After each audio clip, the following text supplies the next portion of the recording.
20th of November at 2 o'clock. This is my first meeting chairing council chamber today. I'd just like to thank everybody who's given me support over the last couple of days in getting ready for this meeting. I'd just like to welcome all councillors and all staff and to the general public turning up today. Well, we'd like to start with Councillor Moree to do the acknowledgement. The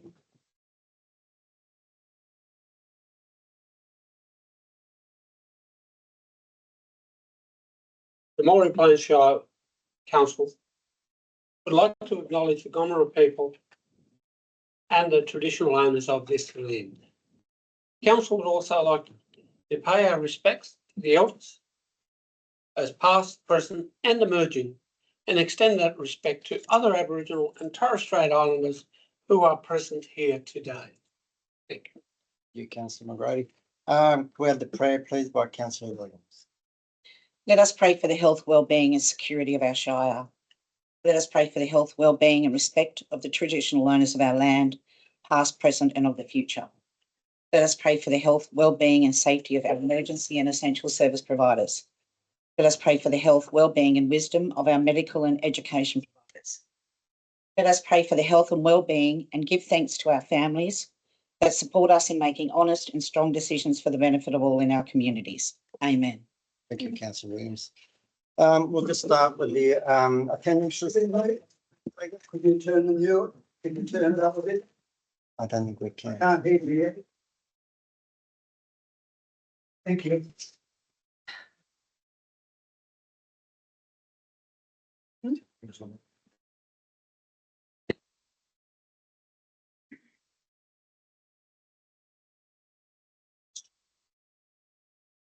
Okay, can you hear us now?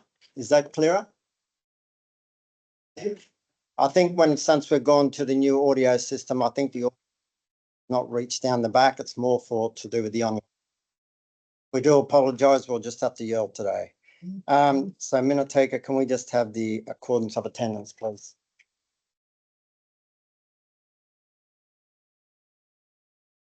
Thank you. So can I have a mover for those, please? Can we move those? No. Okay. All right. So apologies.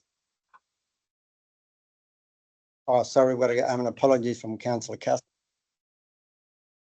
Screen.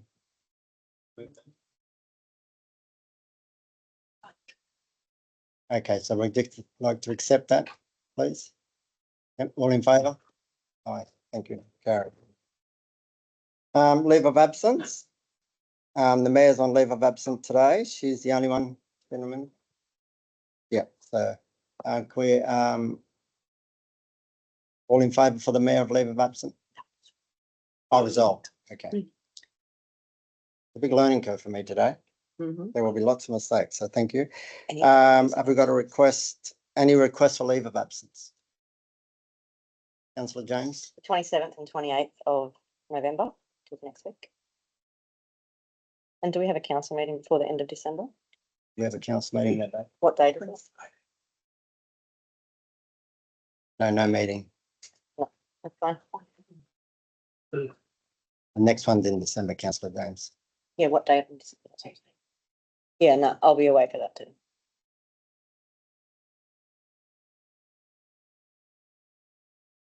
So you got Councillor James, 27th, 28th of November and December. What's your dates in December? The 18th. We never usually have one in December, so much.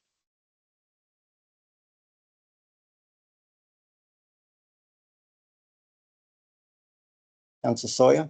8th to the 12th of December.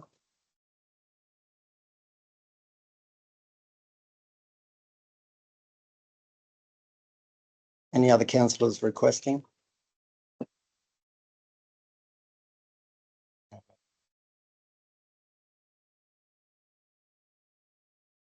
Okay, so no more requests for leave of absence. Okay, so can I have a mover for those? Councillor Hodgkinson, seconder, Councillor Moree. Carried. Thank you, everyone.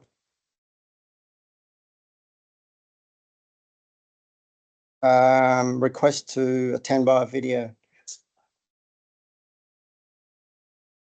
Yep. So do we have a request to attend via audio link, gentlemen? Through you, Mayor, yes, we have a request from Councillor Mailer. but we cannot see him online at the present. So I think because councillor Mail is not online, we can't accept his audio due to the fact that he's not online. So we'll have to let that one go. So can we have a mover? Thank you, councillor Slee, and a seconder. Thank you, councillor Williams.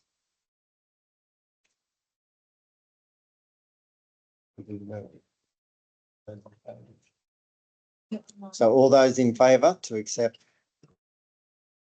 Okay, carried. Thank you.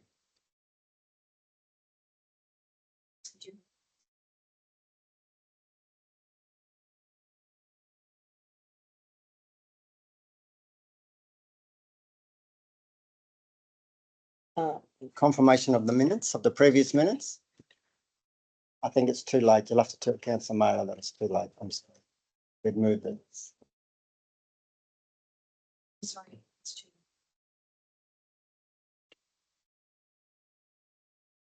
Confirmation of the previous minutes. Can I interrupt? Yep. Can I move a motion to allow councillor Mallard to attend? He obviously was trying to. Hang on, just hang on. Can we amend that? Can we rescind that motion? So do we all vote on the rescind of the motion?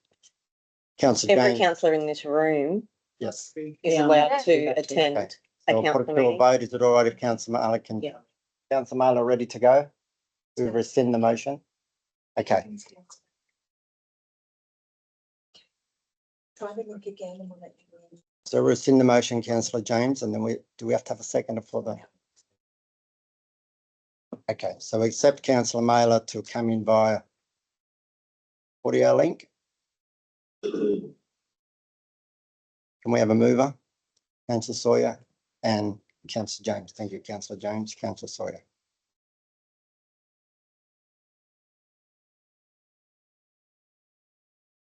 All in favour for that? Aye. Thank you, carried. Thank you, everyone. We might just give it a sec so councillor Mailer can just sort his computer out. What's going on?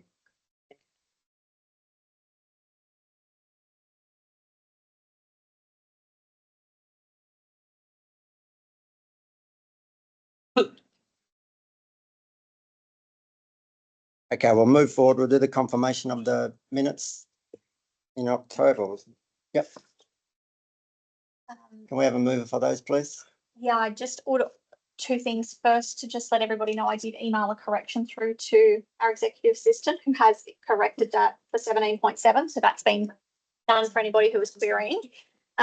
This part's not an amendment to the minutes. This is just me making a note on the record that at the last council meeting, I did reference an email that we received. However, I inadvertently read the date wrong. I read it as 10/2/25, being 10th of February, as that's how it read on my emails.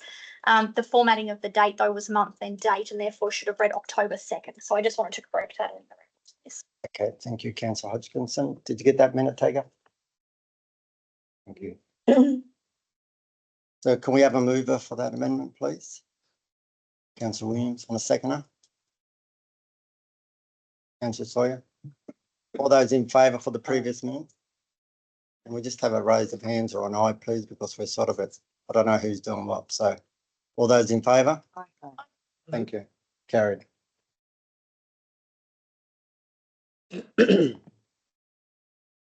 Disclosures of interest in any of the reports today. Anyone got any disclosures? I've uploaded mine through Your- results. Yours is in Yes, result. I've sent one through too. So councillor Williams and councillor Hodgkinson both declared a disclosure of interest. They're on the screen, minute taker. So you're happy with both those? Yep. Can I have a mover for those, please? Councillor Sawyer, seconder. Don't need a mover or seconder. Oh. Okay. Councillor McGrady. So we'll vote on it. Okay, thank you.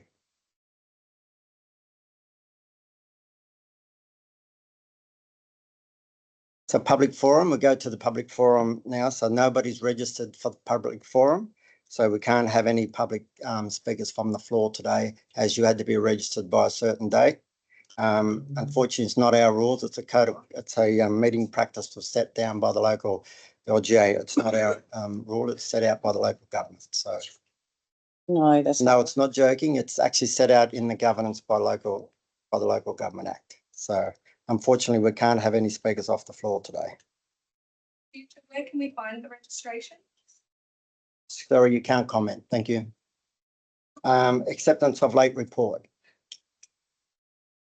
Can I have a mover to accept the acceptance of the late report? Councillor Hodgkinson, Councillor Williams, all in favour? Aye. All right, carried. Thank you. There's no mayoral minute and there's no notice of motions. So we'll go to report, do it by exception. So anyone got any ideas? We can go through the reports by exception, please. Yes, 17.4, monthly financial report for the month ending 31st of October 2025. Thank you, Councillor Williams. 17.5, cash investments and restricted funds as at the 31st of October 2025. 18.1, the Community Enhancement Fund 2025. Object to that, sir. So we'll take that one out. Thank you. 18.2, Mungandai Junior Rugby League Clubhouse Project Update. No, I object to that as well. 19.1, Council Submission Review of Roads Act 1993, Transport for New South Wales, August 2025 Options Paper. 19.2, Council Submission Regulatory Impact Analysis to reduce the open road default speed limit.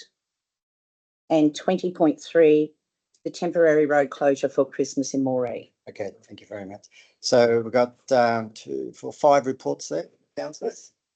Do They're all we have happy any to- objections to 20.2? There is no resolve for that. It's a straightforward answer. No resolve. Nobody, 20.2. nobody's eligible. No, I've got a recommended amendment for that. I would like to dissent that one. Are you talking about 20.2, Councillor Yeah. James? Yeah, there's an amendment in the minutes. So we'll go through that when we get to that report. So that one won't be on there. So everybody's happy with those be moved by exception? Can I have a mover for those, please? Councillor Hodgkin, seconder. Councillor Williams, all in favour? Yay. All right, carried. Thank you.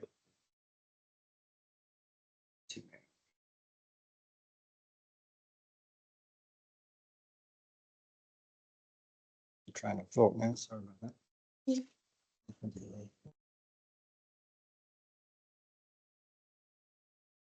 Reports dealt with by exception. That's what we Yep. just done. Next up. Okay, so report, we'll start our first report for today, and the first is Mr. Is he down here? Presentation, the order financial statement, the end of 30th of July 25.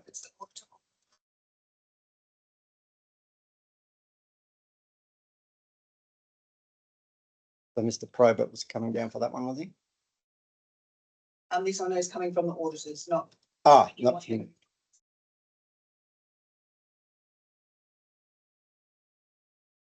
I propose that we move 17.1 to this point in the meeting as the audited person is not online. And I believe the gallery is interested more in Taylor Oval than it is our financial. Okay, so you'd like to move 17.6 to the, Sorry, 17.6, not 17.9. Yes.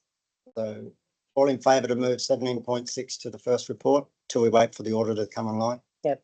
Okay. Move Councillor James, second and Councillor Hodgkinson. All those in favour? Aye. Aye, carried. Okay, so Taylor's over report is Mr. Fitzgerald. Through the chair, this report is just simply providing an update on where actions in relation to Taylor Oval were at following council's resolution in July. Sorry, Gary, can you stand? Okay. Through the chair, this report was simply providing an update on the current status of Taylor Oval in relation following up from council's resolution back in July, where the draft models for development of Taylor Oval were presented to council following on from feasibility assessment undertaken by New South Wales Public Works. Since that time, the board is advising that council had requested Heritage New South Wales to undertake a review of the heritage listing. And that request was made following discussions with Heritage New South Wales and the advice given to council. Since that time, Heritage New South Wales have come back and requested that council do limited consultation. And this report is just providing an update as to where that is coming about through the chair. Okay, thank you, Mr. Chair. Can I have a mover for that report, please? Councillor Williams, can I have a seconder? Councillor Hodgkins, thank you. All those in favour? All those in favour, I can't. Aye. Then 1, 2. Those against? Councillor I'd James. like a bit more information. Okay, we'll start with, I want to have some more information. okay, so councillor. I have my vote recorded as being against the motion, please. Sorry, can I just speak to the motion? Yep, And just give me a I'll- sec. We'll just work out who's, mine is for the report. So councillor Mailer is still not online, is he? They're still working on it. Still working on, okay, so we got, so councillor Williams, you moved did councillor Williams move it? Yes. Okay, would you like to speak? No, I think it's just a report. We're not working on anything. It's just an update. So. And then do I go? Yeah. Seconder, councillor Hodgkins was seconder. Would you like to speak to the motion? Just reiterating what councillor Williams has said, the recommendation is simply that council note the report. We're just being provided with information. The purpose, sorry, I'll stand so everyone can hear me. The purpose of these reports to come to council and why it's being noted as information is because we made a commitment to the community to be transparent with community. For that reason, these reports, even though they're just information, we're providing that information to the community. So by the report coming to us, essentially we're being given the information, but then we're putting it on the public record as well to make sure the community is receiving the same information that we're receiving. We're not making any decisions today. We're just receiving information, which is what you're receiving as well. And that's why it's come to council today, so that then you get the same information that we're getting. Thank you, councillor Sawyer. Can I please ask a point for clarification? Just a question. Yeah. In resolve, there's 5 points to the recommendation. Are they no longer in the resolution? That it is just that council note the report for information? Back to Darren. I hand it to General Manager and Inspector. Through you, Mayor. The in resolve, what you have is just the attachment of the last month's report.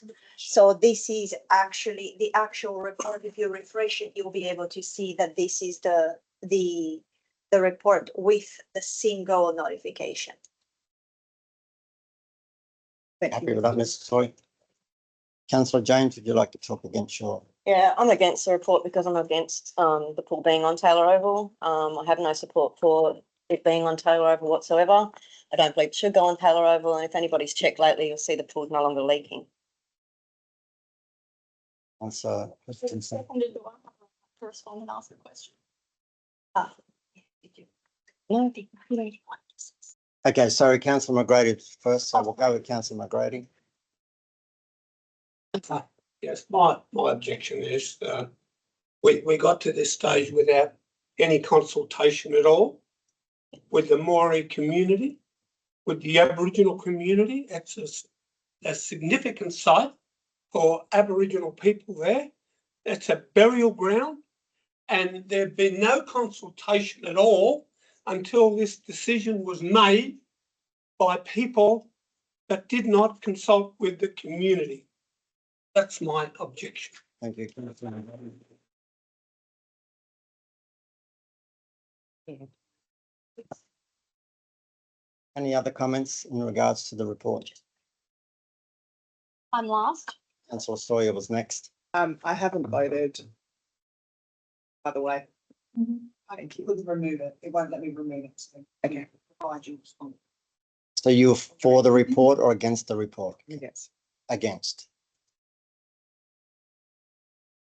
So there's 3 each and councillor Mailers can't vote, so I get the deciding vote, casting vote, so I'm for the report.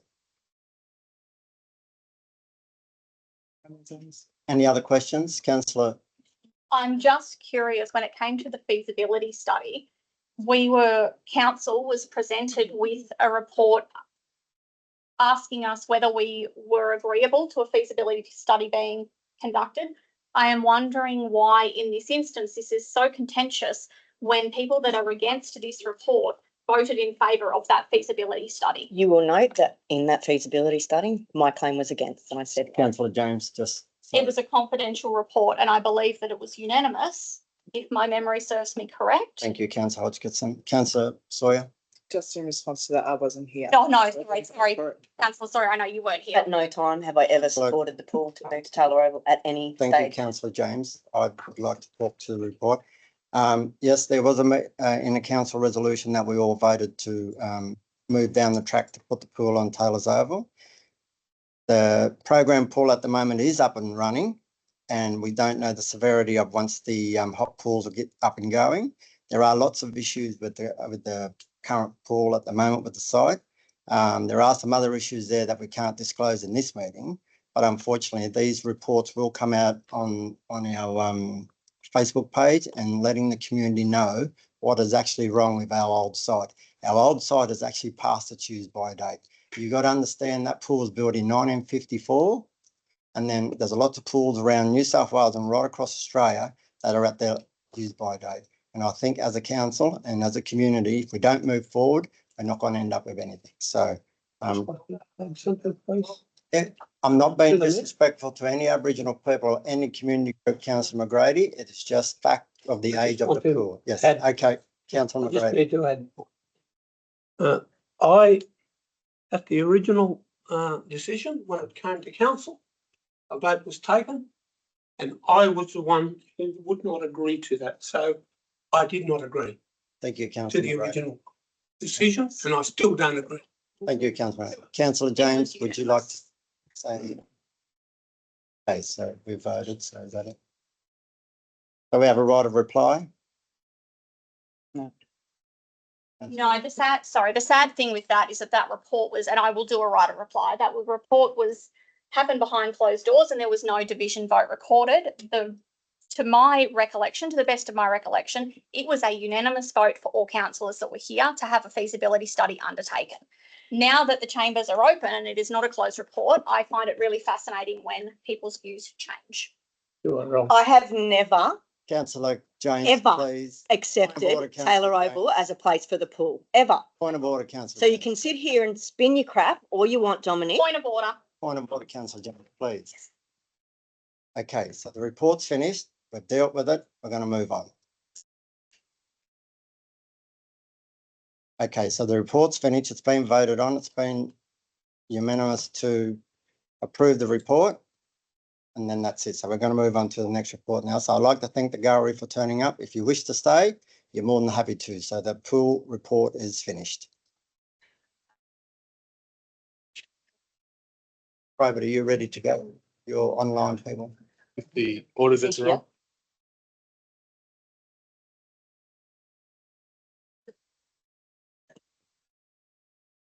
Okay, we might just have a quick break. Can we have a second to move? Councillor Hodgkinson, second to Councillor Williams. Thank you. Right. I can't read lips. Okay, so we off now. You'd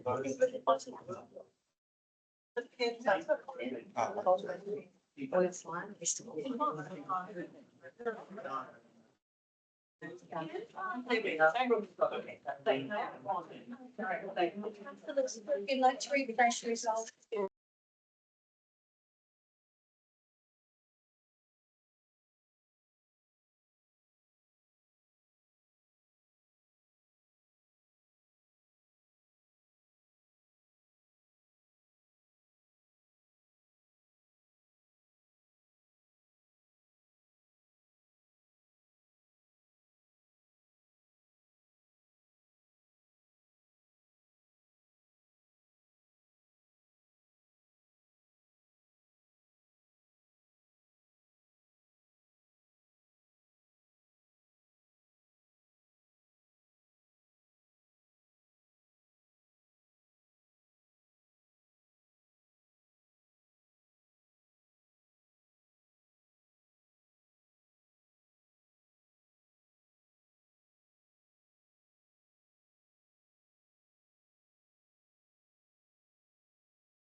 Moree is so lucky to have so many great cafes. Coffee is the second most consumed product in the world, so you never have too much coffee, right? Everybody's so happy when they get their first coffee of the day.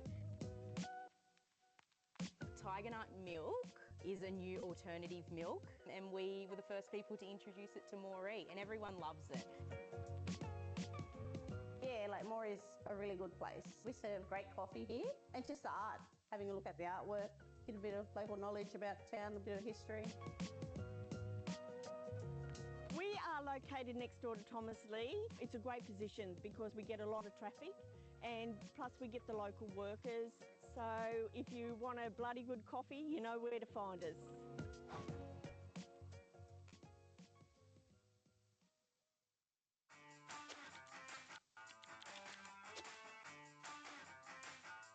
Hi, I'm Sally Winter and this is Charlie, and we've just played Saturday morning sport here at Ron Harborne Oval. One of the benefits of sport, particularly in Moree, is that it's open to everyone. We have all walks of life, all ages. It's just really nice that everyone can come together as a community and have a great time. We do have that option of 4 to 16 being able to play. Kids are welcomed from 4, certainly a challenge, easily distracted. Moree Hockey Association's been going for quite a considerable amount of years, and this year we have close to 60 players. Today was Epilepsy Awareness Day. Fundraise a little bit of money towards the Epilepsy Association. That's why we're all in purple. If you're not playing hockey or soccer, there's so many other options, and keep an eye out for what's available.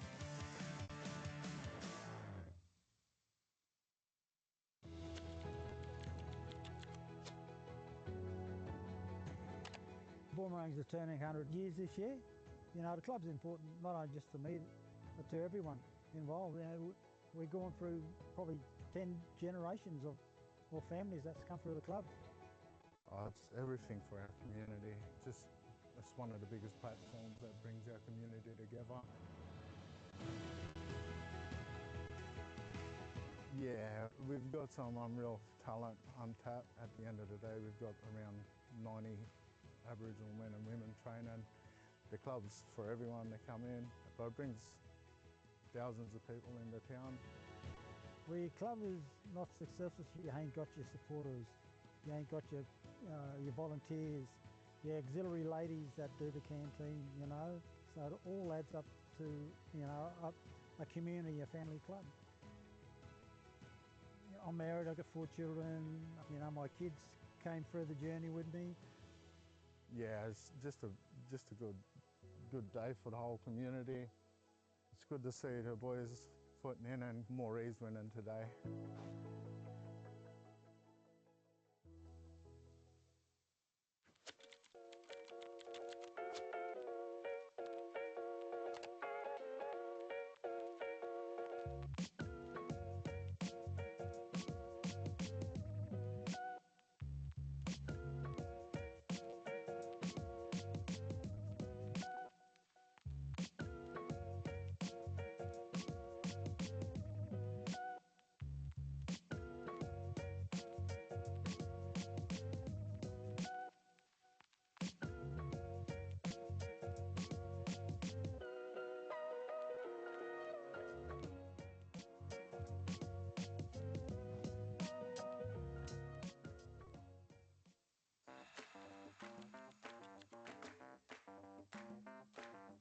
The gift barrel has been operating for 42 years, all volunteered staff, and everything in the gift barrel is handmade, whether it be knitting, crocheting, cooking, sewing, jams, your pickles, your chutneys, and they're all handmade. Well, it's just a lovely place to see other people's talents and meet people. Yeah, that's really good.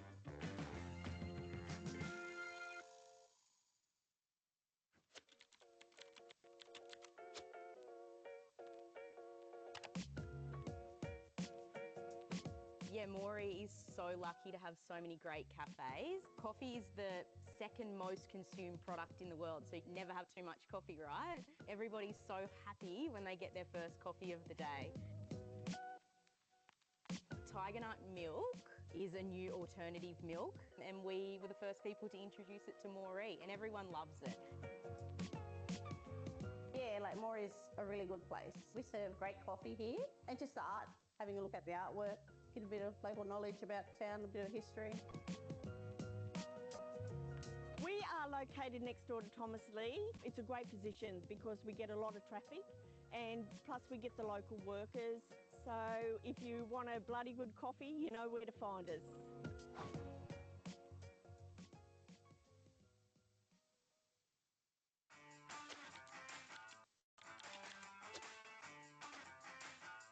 Hi, I'm Sally Winter and this is Charlie, and we've just played Saturday morning sport here at Ron Harborne Oval. One of the benefits of sport, particularly in Moree, is that it's open to everyone. We have all walks of life, all ages. It's just really nice that everyone can come together as a community and have a great time. We do have that option of 4 to 16 being able to play. Kids are welcomed from 4. Certainly a challenge in easily distracted. Moree Hockey Association's been going for quite a considerable amount of years, and this year we have close to 60 players. Today was Epilepsy Awareness Day. Fundraise a little bit of money towards the Epilepsy Association. That's why we're all in purple. If you're not playing hockey or soccer, there's so many other options, and keep an eye out for what's available.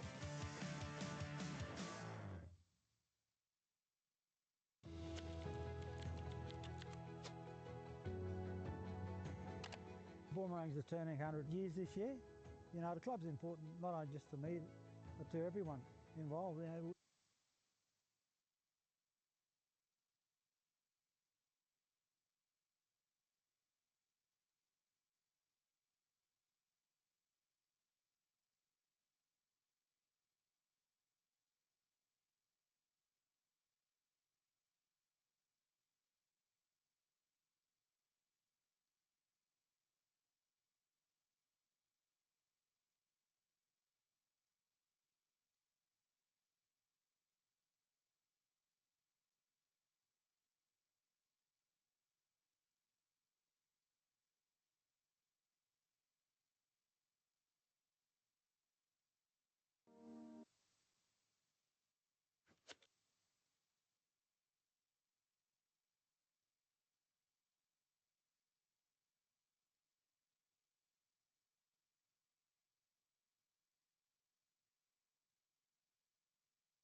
All righty then. Yeah, sorry, apologies. Everyone's just on mute, just so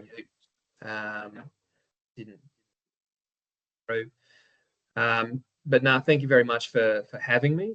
So I'm Jacob Sawyer, the audit principal at Forsyths. We are the audit service provider for the New South Wales Audit Office and have delivered the audit of Moree Plains Shire Council on their behalf. Now, for my presentation to council, what I wanted to do is to go through the report on conduct of audit. I will share my screen in order to do that.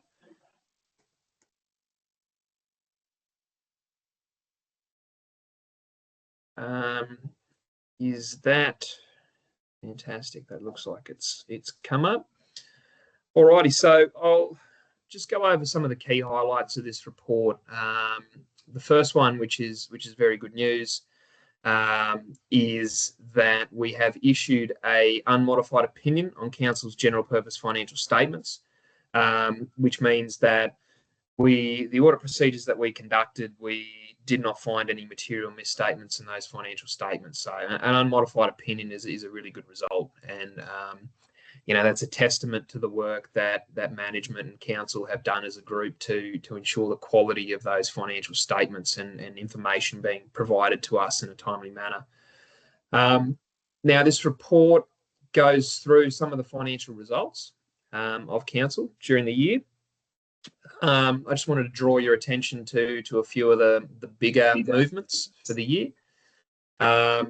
You know, I guess looking at the financial performance table, you'll see that there has been quite a large drop overall in grants and contributions. That's something that I'm seeing consistent across a lot of regional and rural councils this year. It's something that I haven't seen a council from all the 10 councils that I do where it's actually gone up overall. The main reason for Moree's drop is in that operating purposes revenue, which is a drop in disaster recovery funding. So you got a lot of that last year to assist with the floods and doing some of that recovery works, and that sort of dropped off in the current year.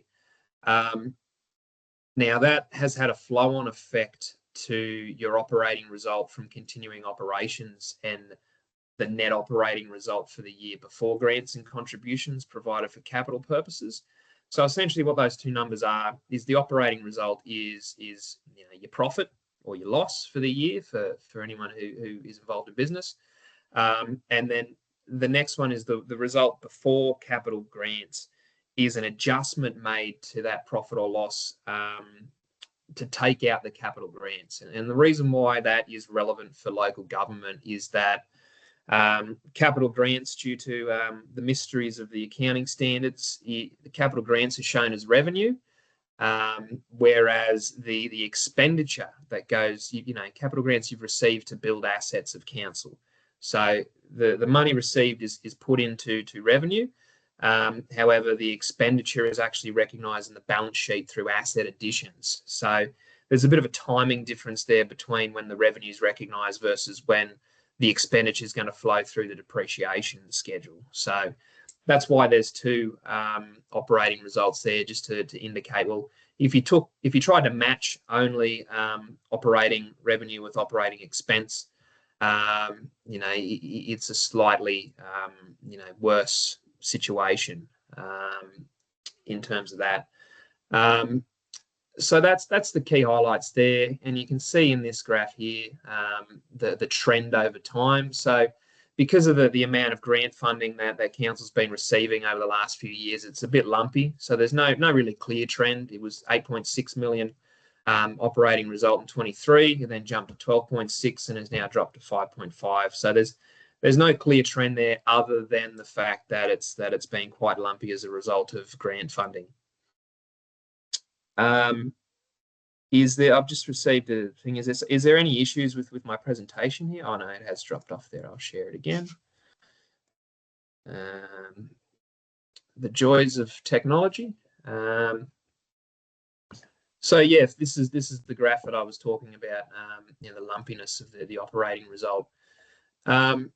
Moving on, in the report of conduct of audit, it sort of reports on a few other things. It's changed from previous years in how we're presenting it. But one of the things that it is reporting on is the composition of council revenue, just to give you an idea of where is revenue being generated and where are potential risks around that lumpiness. So as you can see, quite a large portion of your revenue comes from grants, but that has dropped. And that's where you're seeing that drop in operating result, and everything else has remained quite static. But given the drop in grants and contributions, you're seeing an increase in rates and annual charges as a contribution to the composition. Now again, the next graph there is just showing the grants and contributions revenue, which I've already covered. Moving on to the next key component of our reporting is around cash flows. And there's a couple of key things to note around your cash flows, which I'll jump around just a little bit. Because in the next table, it talks about your total cash equivalents and investments. And you can see that it's dropped a little bit year on year, from 41.7 million to 35.5 million. And that's explained by the statement of cash flows, which as you can see, it's quite a complex graph there. But what it's essentially saying is that that deterioration in your result is contributing predominantly through to your cash flow dropping. There has been some changes there. You've moved a lot of cash into investments, which is what's showing up in there around that big outflows of the 39.5 million from investing activities. So that's not necessarily all outflows. A lot of that is asset additions, but also you're moving it from cash and cash equivalents into investments. But it's still sort of cash. It just depends on how you view term deposits, given that it is a bit of a work to get it out of the term deposits. But yeah, overall, you have seen, this is something that's probably worthwhile noting, is you have seen an improvement in your net cash from operating activities year on year. And that's essentially your net cash from operating activities is, your bread and butter, revenue and expenditure each year. Is it generating cash, or is it consuming cash? For Moree, in quite a positive note, you can see there's an upward trend over the last 3 years that your operations are generating more cash than it's consuming, and then the drop in that cash is actually into that investment activities, which is quite large for the current year. Then the other component of cash that I wanted to point out is around, so of that 35.5 million, you have 20.5 million in external restrictions. And what external restrictions are is that either a contractual or a legal obligation, those funds are reserved for specific purposes. And those specific purposes include, your water and sewer funds. They can only be used to pay for water and sewer activities. Developer contributions can only be used for the approved purposes, and those types of things. So, you've got $20 million of that 35, which you cannot touch for general operations. And then you have a further $10 million of internal allocations. And what internal allocations are is that you've set aside funds for a specific purpose agreed to by council. So you can change that. There's no legal obligation to keep those set aside for that specific purpose. But it would defeat the purpose of a strategic position of council to set those funds aside. And overall, those two external restrictions and internal allocations are both dropped from prior year. And the main reason for that is the grants. So as grants are set aside for a specific purpose, by virtue of you not having received as many grants during the year, there's a less grants held as unspent at 30 June. And the last component, or the last section of the report that I wanted to go through, is just some ratios that we've reported on. These are different to the ratios that we've reported on in the past. Historically, we've reported on the Fit for the Future ratios that were set by the OLG.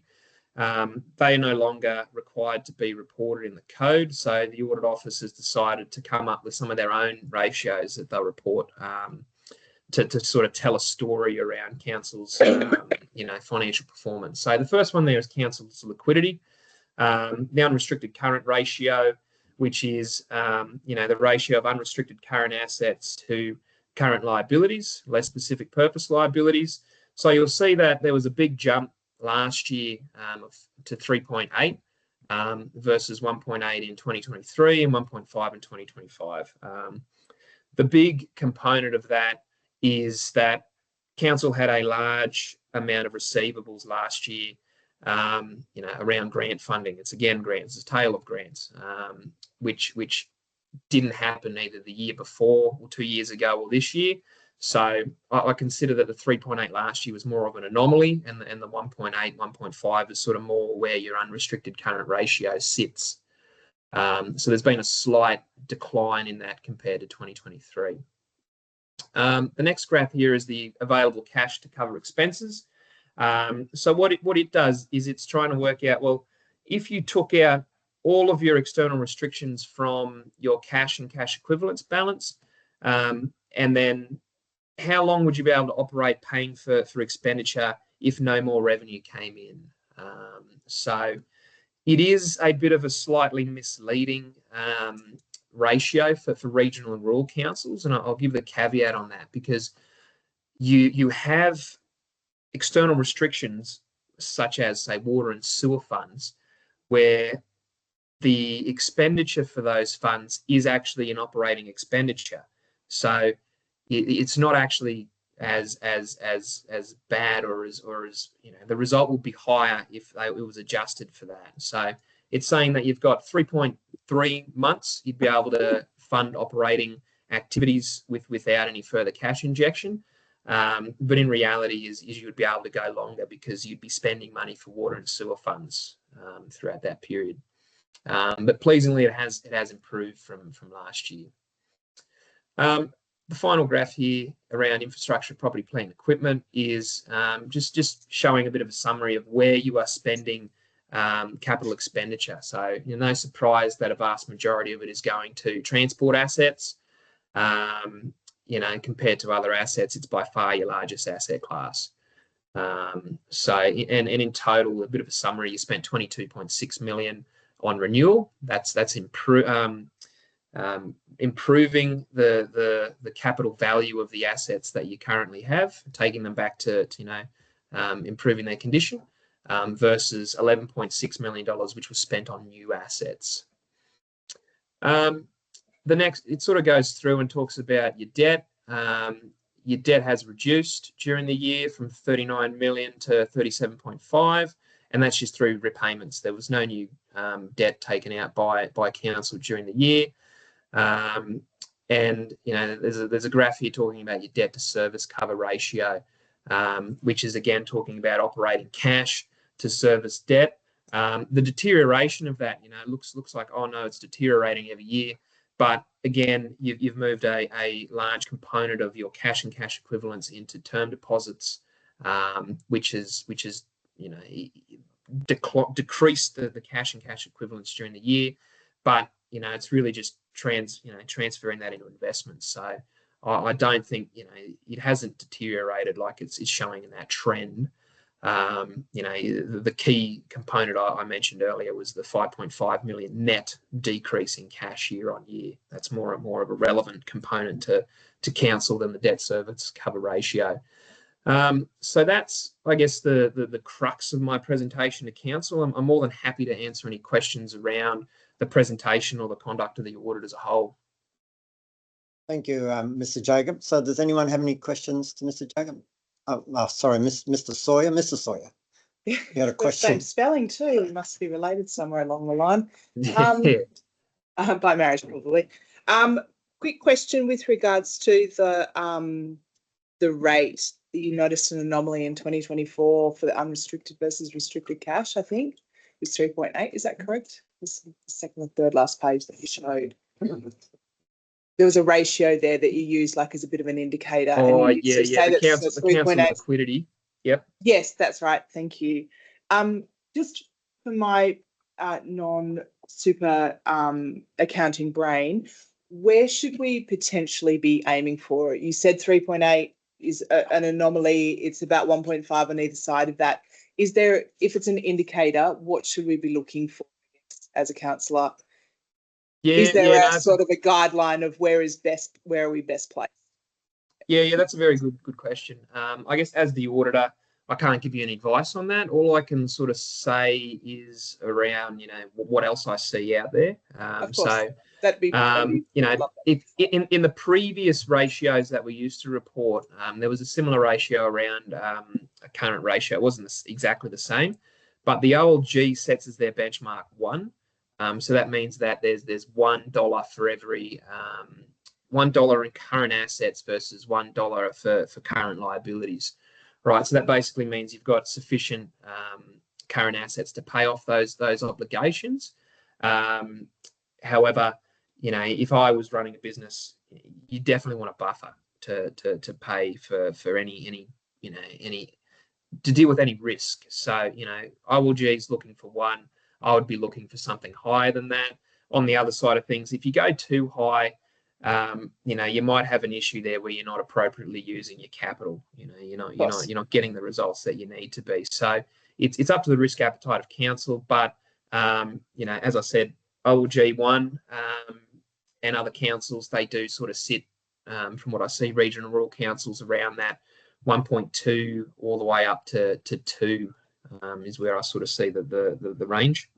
Thank you. That's very helpful. Yep. Any other questions, councillors? So thank you, Mr. Jacob, Mr. Sawyer, for your presentation. It was some really good news right across. Thank you very much. So can I have a mover for that report, please? Sorry, I had more So you got another question? Yeah. Oh, Um, sorry. if Sorry, that's okay. sorry, maybe Mr. not for Sawyer, we've got one more Sawyer, question. Not for Yep, Mr. all good. Sawyer specifically, but for Ah, Mr. sorry, Probert. that's all right. It's from Mr. Probert, so that's fine. Thank you very much once again. Thank you. All right, So, awesome. Thank you. Move it now and then we can act. So we'll move the, I'll move it. Mr. Sawyer, seconder. Councillor Hodgkinson, all others in favour? Aye. Sorry, I still have a question. Yeah, no, I'm getting to you. Just give me a sec. So would you like to speak to your motion? So what will we just keep voting on then when you said all Well, those we're in moving favour? the report. Yeah, then I was coming back to you, actually. Would you like to speak to your motion? She just has a question for Mr. Probert Oh, sorry, I did, Before I wanted to vote. on that report. okay, so can we rescind that? It's not, I don't, it's not going to change my vote if you're happy for me to ask him after. You can Thank ask you. the question. I just wanted to ask really quickly, and I'm very happy to take this on notice, but under the 22.6 million that we had for renewal on capital value of assets and 16.4 million of that was on roads, I'd really love to know the breakdown and what that was in comparison to sort of almost new sealed roads versus grading, maintenance sort of stuff. Again, happy that that might be taken on notice. Yep, happy taking on notice and Thank you. circulate the information. Thank you, Mr. Probert. Any other questions, Mr. Probert? Thank you, Mr. Probert. Now, it was brought to my attention that we'd like to bring the temporary road closure back out of exception. So who moved that one originally? Please, minute taker. Yep, can we move to rescind, bring it back out? Yeah, so we'll rescind that that one out of that report, please, by exception. I'm happy to see. Yeah.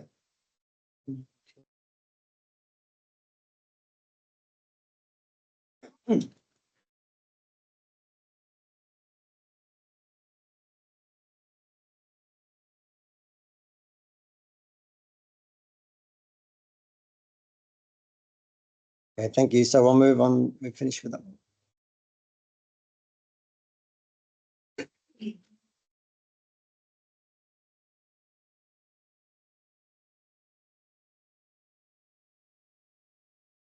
Okay, so we'll do that report now, if that's all right with everybody. So it was report 20.3 temporary roads closures for the Christmas. So, Mrs. Moore, are you presenting?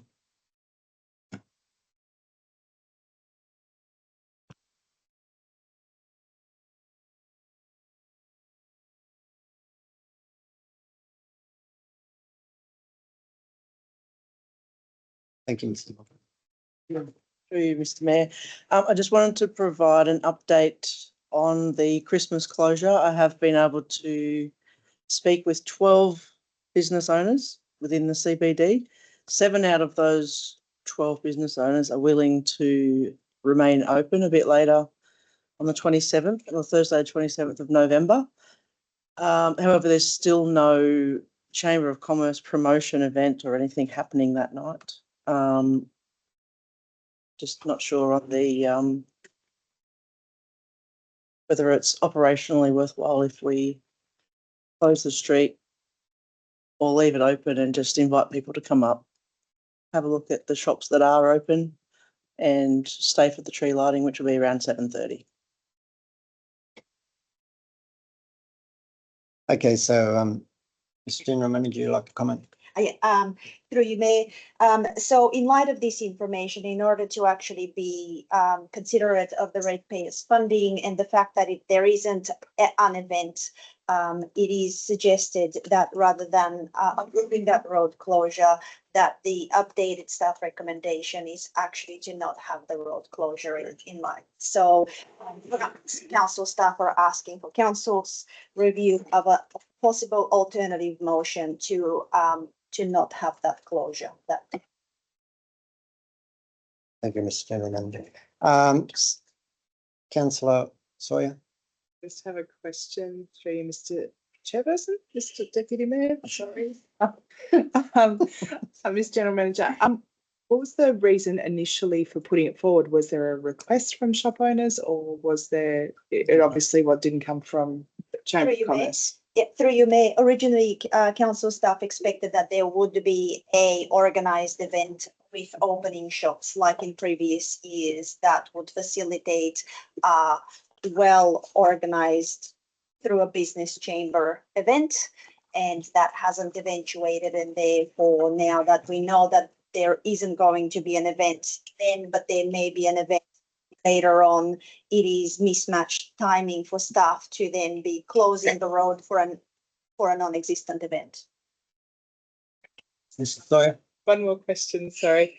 Are we able to amend that so that if this event or an event comes to fruition, that it doesn't have to come back to us, but can we do it as a non-dated?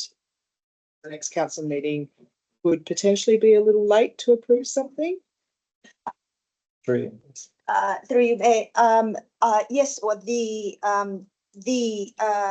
resolution could be updated to say that council resolved to approve an event that may happen in December at the forthcoming date, but not on Thursday, the 27th of November. Okay. Okay, so you're happy with that, Ms. Sawyer? So the minutes take Yeah, it just gives an option if something happens without it being restrictive. Yeah. council approve the temporary road closure of Mallow Street, the Heather Street. But should we maybe pertain that it will only be in the month of December 2025? For the Christmas event. Yeah.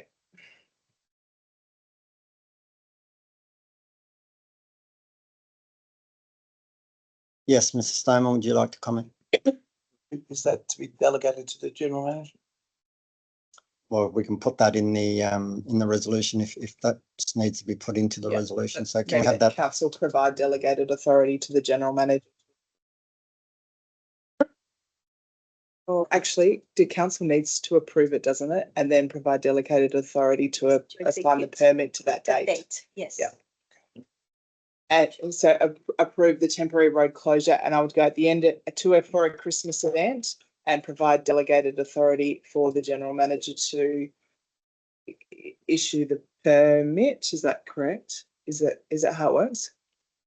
Jackie, is that how it works? Right, yeah, to issue the approval. Jackie, thank you.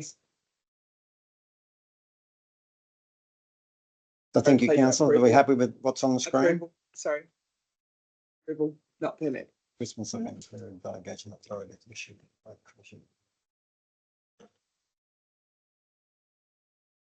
Councillor Sawyer. Happy to move. Okay, move councillor Sawyer, seconder. Councillor Hodgkinson, all those in favour? Carried. You didn't get asked whether or not you were happy. Okay. I like your 17.2 ordinary council meeting schedule for January 2026. Do we have an amendment in that report? We do. We have a proposed alternative. I suppose alternative. Are you speaking on that one, Mr. General Manager? So the alternative motion, Mrs. Hodgkinson? This is the alternative motion. Just having a quick look. Okay, that's the way I read it. Are we bringing it up on screen? Yes, this is the alternate recommendation from council staff. It's up on screen now. Do we have a seconder for that, please? Councillor Williams, thank you. So all those in favour? Would you like to speak, gentlemen? Yeah, through you, Mayor.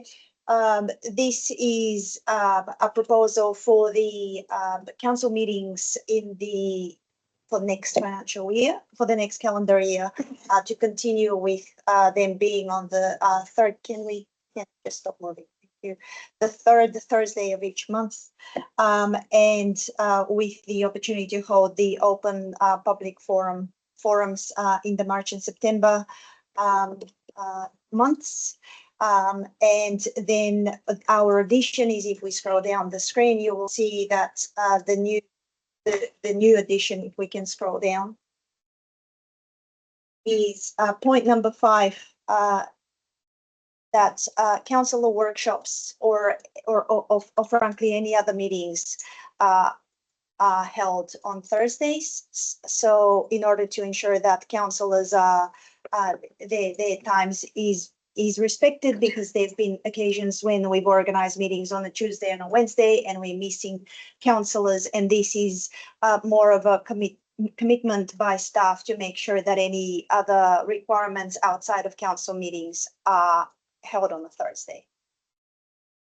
Thank you. Thank you, General Manager. So we had a mover, didn't we? Councillor Sawyer moved it and Councillor Hodgkinson seconded it. No, I didn't. No. I'll move it. Oh, you moved? I thought you did, Councillor Sawyer, sorry. I was jumping the gun, sorry.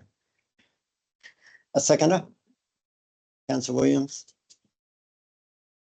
Any questions in regards to the meetings? Just one quick question, just noting point number 4 with regards to the open public forum.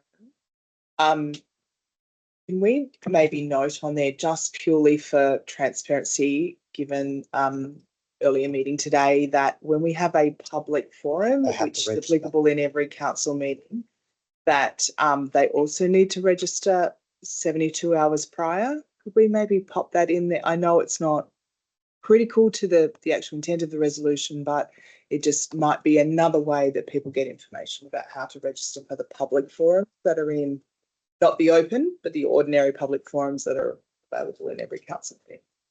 So in section 4, number 4? Yeah. Do you want it at the end? Yeah, sorry. Can you just explain to the minutes what you would like? No, pardon me, it's section number 3. Can we just say that we've got the during both open and public? Is that what we call them when they're on each normal council meeting that's not an open one? We have 2 a year, 2 to public? the general public. Yeah, I would say just put the word "and" between open and public. Yep, and then and then open and public forums in the second sentence. Just slightly to the right of your cursor, down. No, not that part. The next, just in point number 3. That line, open and public forums are otherwise to be conducted as per the council's adopted. Yeah. Meeting code of practices. Yeah. Thank you. Thank you. Ms. Sawyer, good call out. Any other questions? They're all voted, so. You might just want to ask the mover and if they're happy with my amendment. Yep. Yes. Councillor Dickinson, you're happy? Councillor Williams, you're happy with that? Yes, I'm happy with that. Okay. So all those in favour? Aye. What are we up to now? 18.1 community enhanced funds. Mr. Fitzgerald. Through the chair. No? Oh, sorry. Yes, I did. Yes, sorry, that was my fault. 17.3 acting general manager for Tech. Through you, general manager. Through you, Mayor. This report is providing a visibility to council of my intended leave from the 5th of January to 23rd of January, and my proposal to have Director Corporate and Communities, Mr. Ian Stoneman, in the position of acting general manager. And should there be any changes to the availability of Mr. Stoneman, that during that time between 5th of January, 23rd of January, that Director of Infrastructure, Mr. Michael Malone, be delegated the functions of an acting general manager. Okay, thank you, Mr. General Manager. Can I have a mover for that report? Councillor Sawyer, Councillor Hodgkinson, thank you. All those in favour? Sorry, Councillor Sawyer, would you like to? No, I don't need to speak to any questions? Sorry, any questions to that report? Love it. I actually don't have a question this time either. Yeah, Ms. Hodgkinson, any questions? No, I'm all good. Okay. Thank you. No other questions from everybody else? So, okay, all those in favour? Aye. Aye. Carried. Right, community enhanced funds for 25, 18.1, Ms. Fitzgerald. Through the chair, this report is just presenting for council's consideration the applications received when the Community Enhancement Fund was notified and for applications to be submitted. This year, there was just over $30,000 available under the fund, which was commenced at 25 and is indexed to CPI each year and will expire in 2029. The recommendation presented to the council was the funds be awarded the two highest scoring applications under the assessment model attached to the policy. The recommendation was also made that Pallamalawa Memorial Hall, did I get that wrong? Also be awarded on the basis it was fourth ranked, but also the only application outside of Moree Township presented to the council's consideration.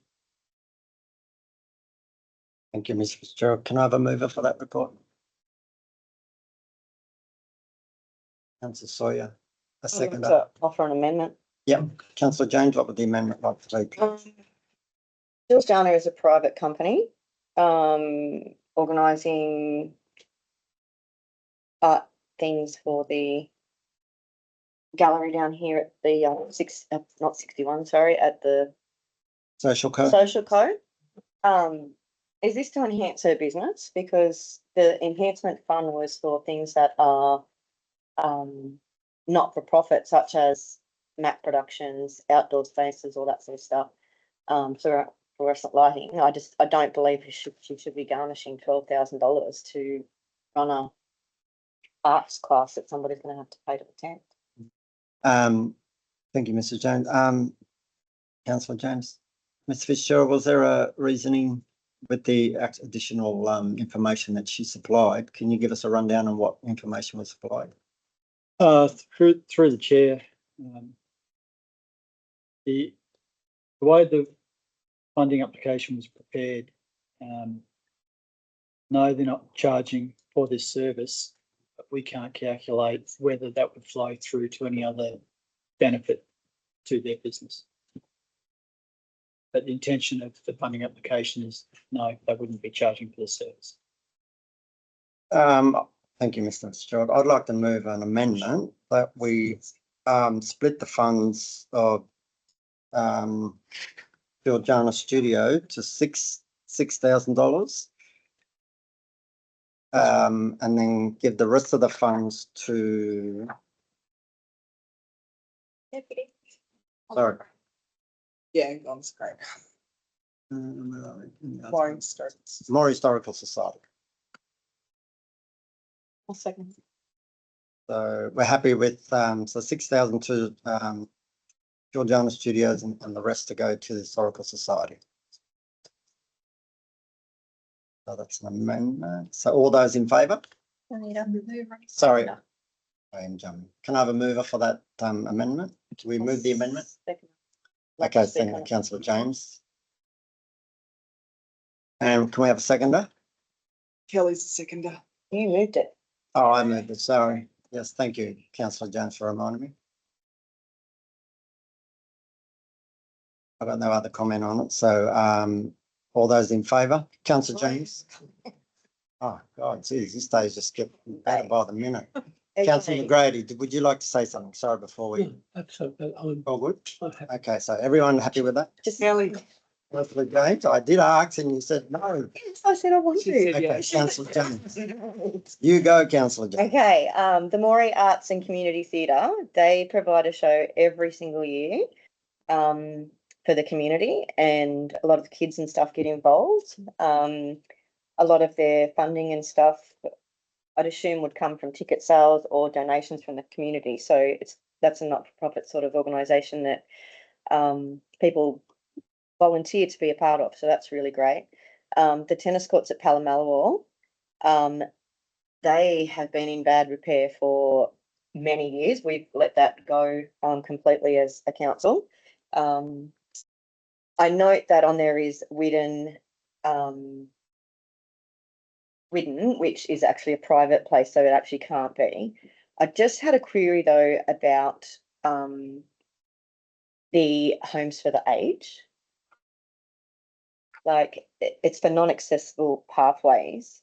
They haven't received any funding before. Is there a reason why they wouldn't be eligible for any funding? Like why they were like marked as not eligible at the marina units? Because it's fully aged people, like it's, Yep. they don't have Gerald, a have you got a bucket response? of money funding that. Through the chair, the only reason it wasn't spread across all applications is because of the limited funds available. I think out of only 3 of the applications were offering a co-contribution. Mm-hmm. So the recommendation to bring it back to 3 was to try to have more impact or effect with the money being allocated. They weren't excluded for any other reason, just they rank lower in the assessment. Thank you, Ms. Fitzgerald. I do reiterate what you're saying, Councillor James. I think it is it's a process that we need to look at, and I agree what you're saying. It's just unfortunately that's just the way the chart reads, and they put their points thing in. So it's something that we can take on note for other, since these community people have got their events, they can reapply for the next lot of funding. Yeah. So okay, so we have a mover and a seconder.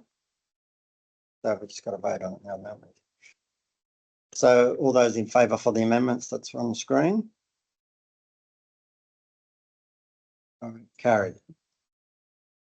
Thank you, everyone.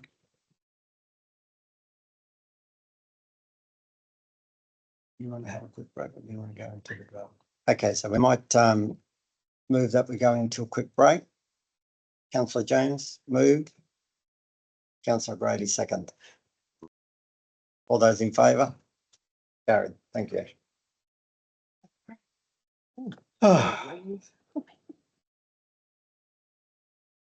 How long's the break?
successes, you ain't got your supporters, you ain't got your volunteers, your auxiliary ladies that do the canteen, you know. So it all adds up to, you know, a community, a family club. I'm married, I've got 4 children, you know, my kids came through the journey with me. Yeah, it's just a good day for the whole community. It's good to see the boys putting in and more.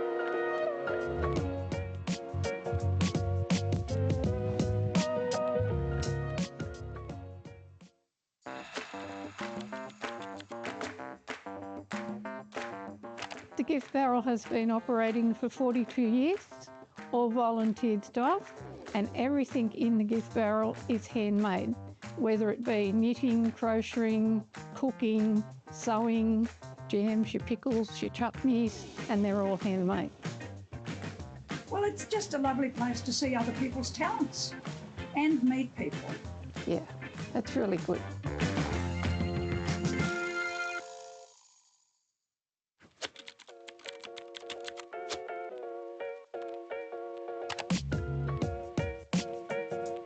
Yeah, Moree is so lucky to have so many great cafes. Coffee is the second most consumed product in the world, so you never have too much coffee, right? Everybody's so happy when they get their first coffee of the day.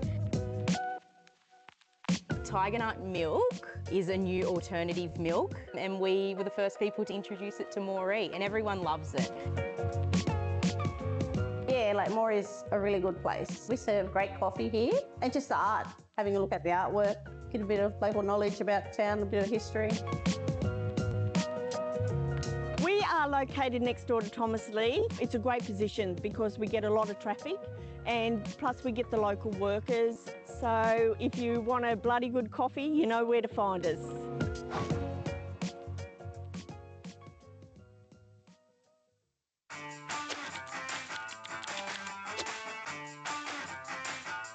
Hi, I'm Sally Winter and this is Charlie, and we've just played Saturday morning sport here at Ron Harborne Oval. One of the benefits of sport, particularly in Moree, is that it's open to everyone. We have all walks of life, all ages. It's just really nice that everyone can come together as a community and have a great time. We do have that option of 4 to 16 being able to play. Kids are welcomed from 4, certainly a challenge, easily distracted. Moree Hockey Association's been going for quite a considerable amount of years, and this year we have close to 60 players. Today was Epilepsy Awareness Day. Fundraiser.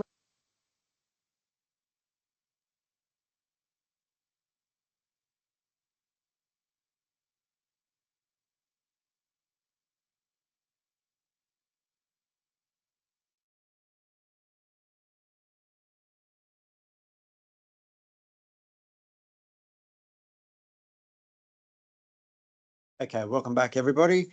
So we're up to report 18.2, the Mungandai Junior Rugby League project. Mr. Fitzgerald.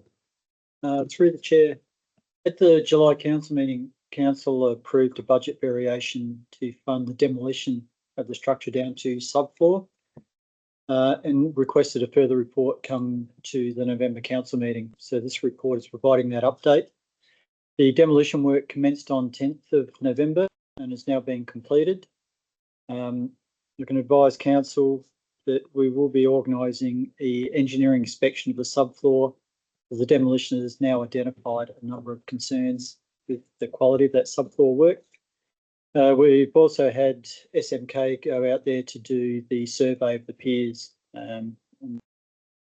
That's to ascertain whether we can propose a smaller design utilising the existing year arrangement. And we will attempt probably to bring in a further report back to the December meeting. If not, it will be a further report to the February council meeting. Thank you, Mr. Fitzgerald. Mrs. Sawyer. Through you, Mr. Chairperson, Mr. Fitzgerald, is there any other sort of people that you would need to bring with regards to determining if you could put a smaller size building in there? Is there any other consultants that you need, like a structural engineer or? Through the chair, no. Depending on the structural engineering inspection of the subfloor, if we can utilise it, we'll be going to a draftsman and we'll provide them with a survey and come up with a design.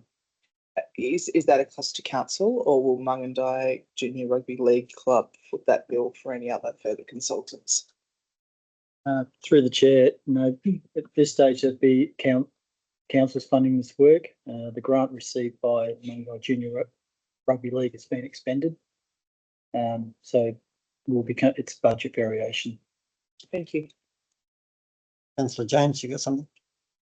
Oh, I'm just still annoyed at this whole project because it wasn't ours to start with and we have to fix it up, clean up the mess and use more ratepayers' money to fix it. That's Councillor James, exactly right. No other questions to Mr. Fitzgerald? So can I have a mover? Oh yeah, can I have a seconder? Councillor Williams, thank you. All those in favour? Aye.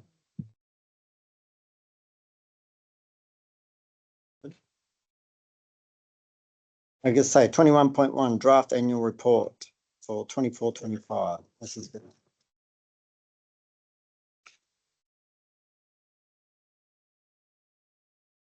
Through you, Mayor. Today I present the annual report outlining Council's performance and financial management for the financial year 2024 to 2025. For the year, we delivered a record $34 million in capital projects, including $15 million towards our roads. Other highlights included the official opening of Livy's Place at Jacaranda Park, Moree Regional Airport upgrades, the cross-border Mungandai Water Security Project, and the establishment of the Mungandai Daycare Preschool and Playground. Some of these projects could not be achieved without the help of the community, especially in our 355 committee members who significantly helped improve our community assets as highlighted on page 16.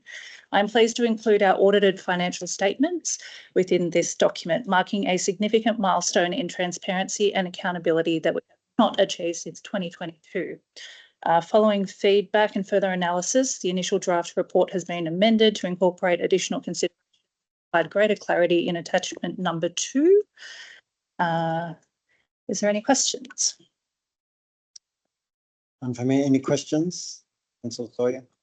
I'm being super pedantic here. What are we here for?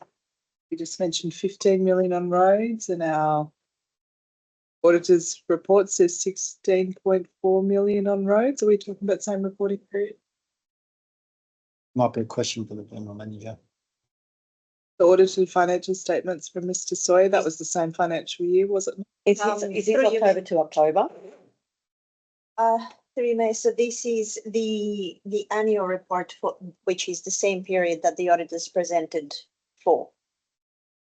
But I am not sure exactly whether there is a deviation in what our staff member is reporting on versus what the auditors want in terms of the breakdown. We've done over 15 million. They're saying we've done 16.4. Yes, I'd have to take it on record to get a breakdown, but these were what has maybe been spent on our assets versus state roads, potentially. It would be. Sorry, Mr. Villa, can you just say that a bit louder? Sorry, I missed it. Differentiation between our own assets versus state assets that we've done work on, which would make sense. Okay, no worries. Thank you. Any more questions? Can I have a mover? Councillor Williams, can I have a seconder? Councillor McGrady. All those in favour? Aye. Carried. You're right, Fred, I'll give you a job. Right. So 20.2, Learn to Swim, school travel support program. This is more that you again. Through you, Mayor, we have been out to, we've sent media releases out to the community, inviting schools to apply for the Learn to Swim program. We also sent out targeted emails to each school within the Shire. We've received 2 applications, one from Palomalawar Public School, one from Moree Christian School.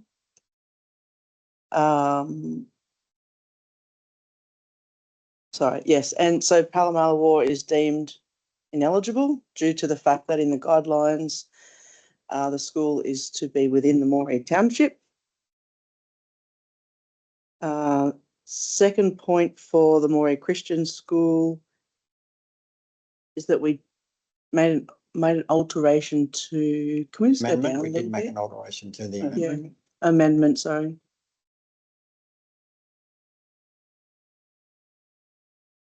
Yes, so we're going to accommodate the Moree Christian School for the amount of $5,940. And they are going to deliver their Learn to Swim program at our Mungandai Pool Complex. Boomai Pool Complex. Yes, to be clear, right. Boomai Pool. Councillor James, any questions? Isn't it for the New South Wales Department of Education that the Christian school's not part of? That was part of the amendment that we put forward. So, Oh, can we have the amendment? Sorry, minute taker, sorry. Oh, Councillor Hodgson. Sorry, you you read should- that. third point in that amendment. Yeah, I thought there was. Councillor James's Yeah, query. sorry, Councillor James, there was an amendment, sorry, yes.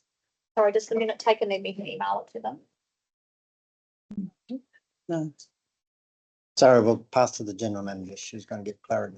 Through you, Mayor, and sorry, so, we are providing additional information than what councillors are having, and that was meant to be a proposal of an alternative motion as part of a discussion that had occurred based on the fact that even though originally the guidelines did not contain the did not allow for schools that are not part of the New South Wales Department of Education. There is another section there that I've provided team that for council's proposal is to remove that application so that independent schools in Moree can also apply, and that's for council's consideration. Councillor James. sorry, I'm good. You sure? Yes. I was just going to go back to the intent of why we were doing this, which was really about the fact that schools within our Shire weren't accessing the, the resource that they need, which was a pool to conduct swimming lessons. So I almost feel like not allowing Palomalawar, which is within our Shire, to be able to do that is it because they want to go to a pool outside of our Shire, or is it because the pool? Yes, they're going outside the Shire. To Apologies, worry I on was the wrong. initial. Sorry, I just suddenly started having a thought process there. Councillor James. If we're amending that, why not amend that they can attend somewhere? It's just that Well, we it don't was have to a give pool here, support to our Boomai pool and our own assets. but from Pally to Warialda It's probably is just the same. to 40 go to Boomai. kilometres, and from Pally to Boomai would be 100 and something. Sorry, through you, General Manager. Through May, the intent of this was also to keep the revenue within the Shire so that the ratepayers of this Shire just supports the use of their facilities. And so the Palomalawar and the use in Warialda outside of the Shire was the transitional point, which I understand that they also used to use that facility even when the Moree pool here was being used. Whereas with the Moree Christian School, they are using that facility and that money within the ratepayers facility of this LGA. Okay, Councillor McGrady. Why wasn't looked at like the McDonald's pool up here, looked at to Unfortunately, franchise some of the schools. unfortunately, Councillor McGrady, But they're that not fell part of the, in Moree. they're not part of the Shire, our Shire pool. They're privately owned. Council owns the Boomai pool, and I think it's only warranted that we support our own asset, not a private asset, unfortunately. I'm thinking, why can't that be addressed? I have. Sorry, Councillor Sawyer. I believe that Mr. McDonald had been approached and he had refused. And Mr. McDonald doesn't have trained lifeguards, and that would have been another reason. So the Boomai pool does have trained lifeguards on site to help and run these programs. So we're happy with the amendment, Ms. Sawyer. My only suggestion might be to add a point 4 that we potentially keep the door open for Palomelo Public School if they were to reconsider taking them to Boomai. Okay, so explain that to the minute taker, that what you would like in point 4. If a letter can be written to Palomelo or State School encouraging them to attend the Boomai pool.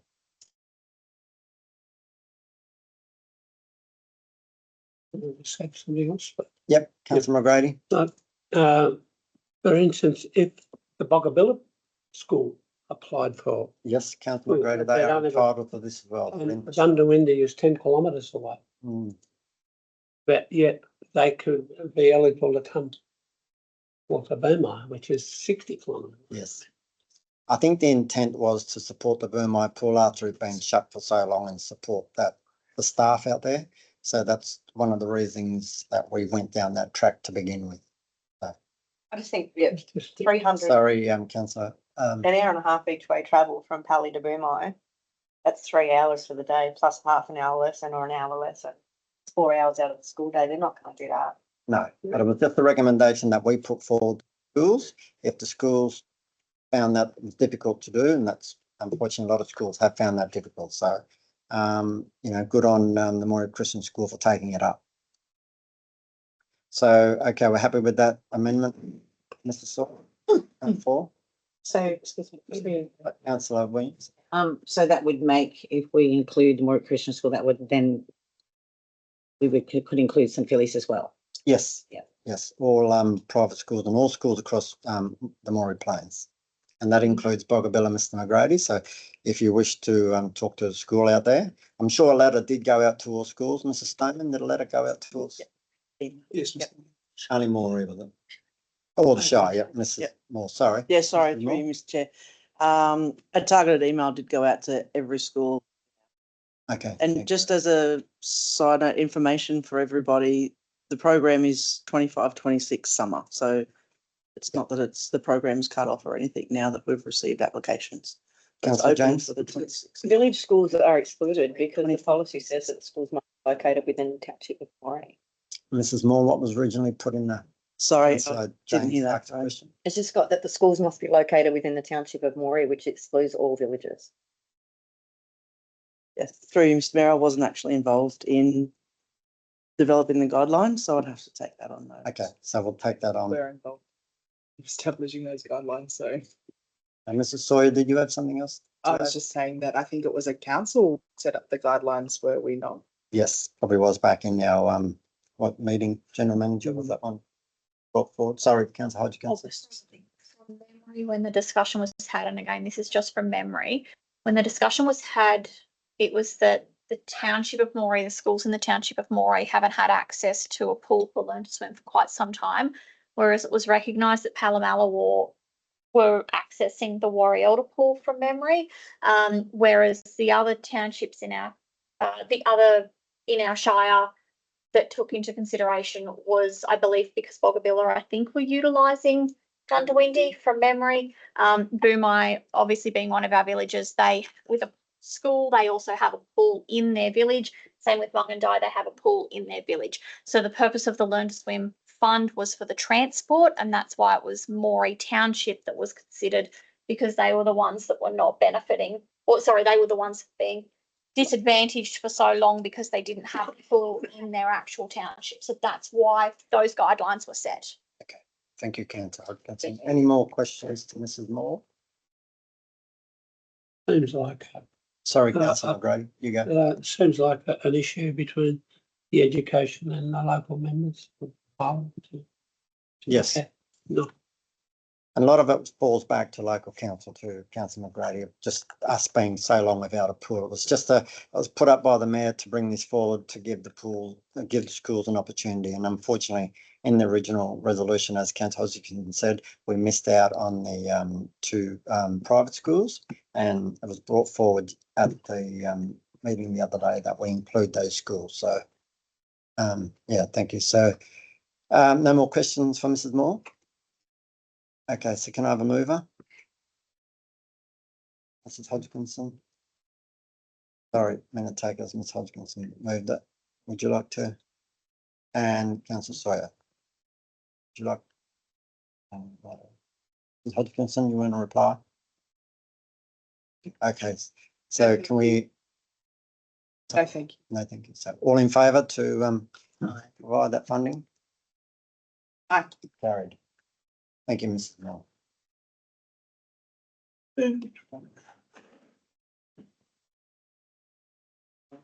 Are we up to 20 points? Okay, Diamond. right, you're back up again. 20.4 operational plan for 25 quarterly report, July, September 24, 25. Take it away. Yes, so this report details how the organisation has progressed for the period 1 July to 30th September. For the quarter, there was 199 actions to be met for the financial year. According to the staff's assessment, 144 targets are on track. 2 targets are yet to commence. 37 targets are at risk.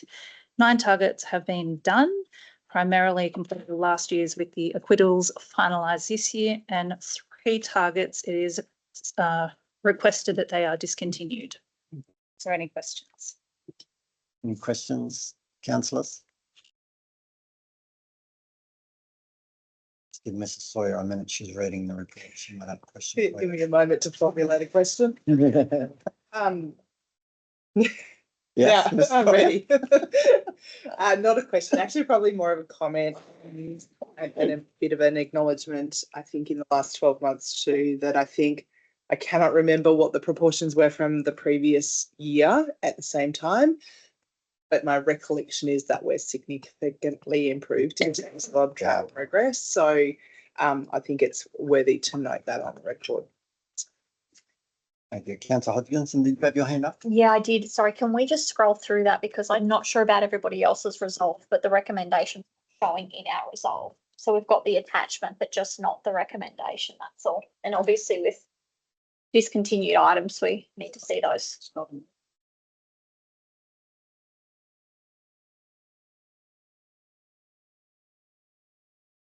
General Manager. Oh, waiting list. Okay. James. Councillor James. I just want to make a comment really on 1.1.23 and 1.12.6. No, 1.1.2.6 and 1.1.2.3. The Ron Harbon project that was supposed to be for the netball courts. We were presented with this amazing plan that was going to go ahead. That we were going to have these netball courts that were going to be raised and the cricket pitch was going to be sunk and all these things were going to happen, and athletics was going to be given a 400-metre track, and cricket was going to move and hockey was going to move and all these wonderful things were going to happen. And it seems to have just completely gone off the radar. I don't know how netball courts can cope with losing another grant, because I think we've gone down and spent money down there to fix up what we fixed up before. And the other thing is the development of a signature event. I gave my thoughts on email in regards to that, and I think we're focusing funds on something that we're not going to achieve. We have the staff that have the ability to be able to create a signature event already. I just don't understand why we would rehire someone else to run the town hall when the town hall is not going to be having events every single week. It's not going to happen. Okay, thank you, councillor James. The general manager will reply to that one. Through you, Mayor. Ron Harborn. It has been a disaster.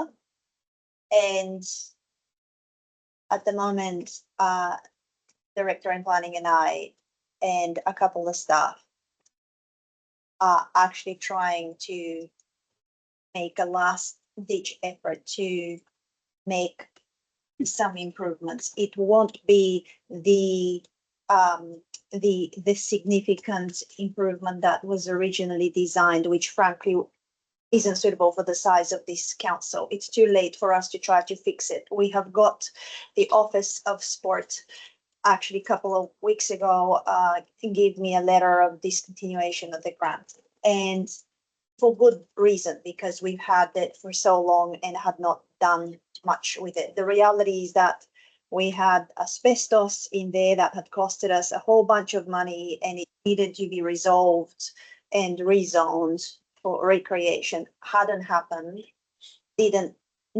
RAF did not also kind of occur. There are errors and issues that council could have done better. We can't find the skeletons, or look, that's not productive at all. Now we only have 6 months. We have 6 months to the end of the year. We've had the grace of Office of Sport giving us a 7th life this week. And what we are essentially proposing to do with the $1 million that is remaining for that grant, provided that they're happy with our variation and we get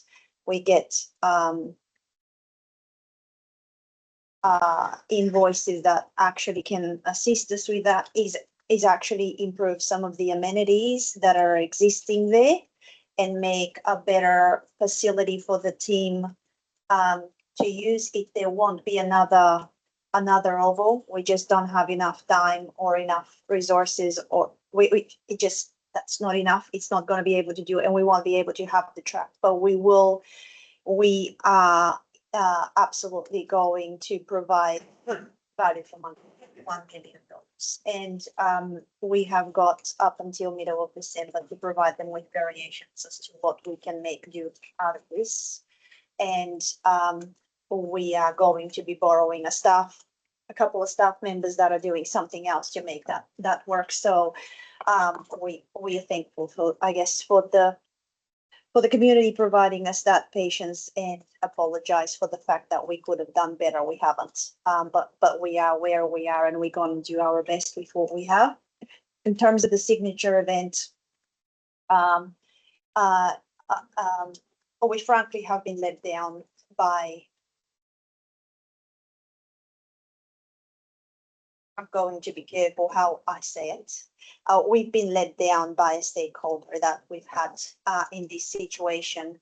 And Moree is an interesting place, and you have to get to understand it to know what to do with it. And I think situation that we've had a stakeholder that haven't been able to understand that. And so the council had previously resolved to provide that body of work to an external provider.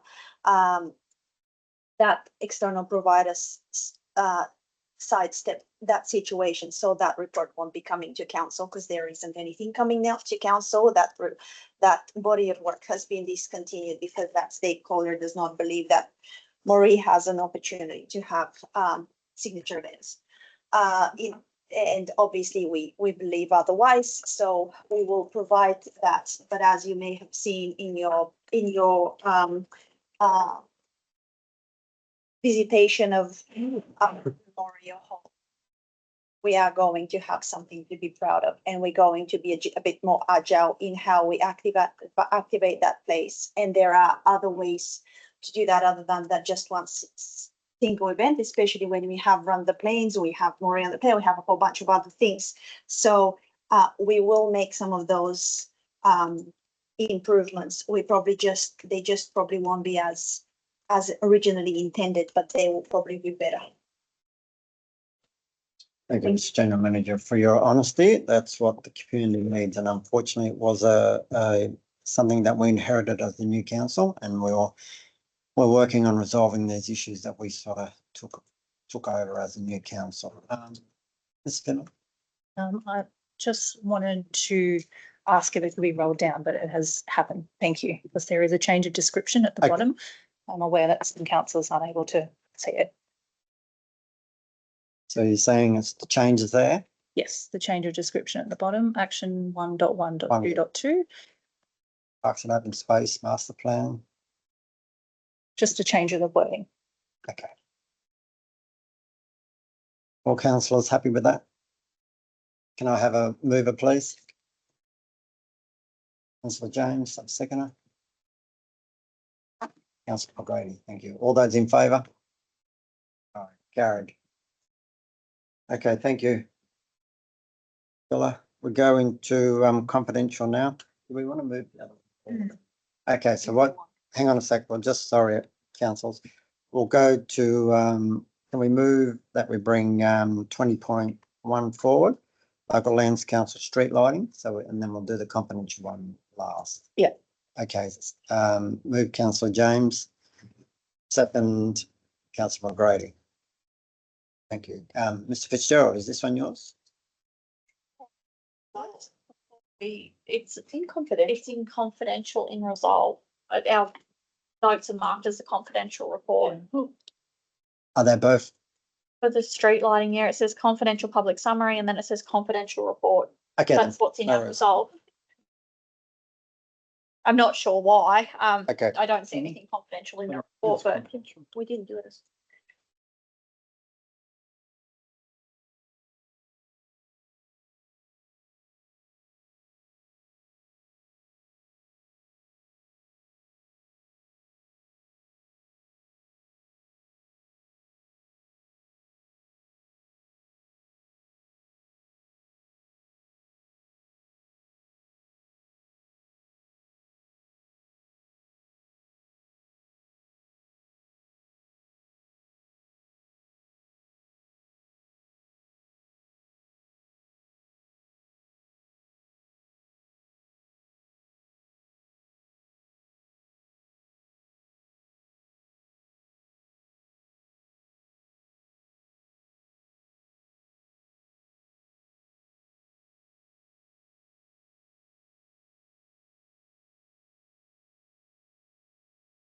A really good place. We serve great coffee here and just art.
Yep.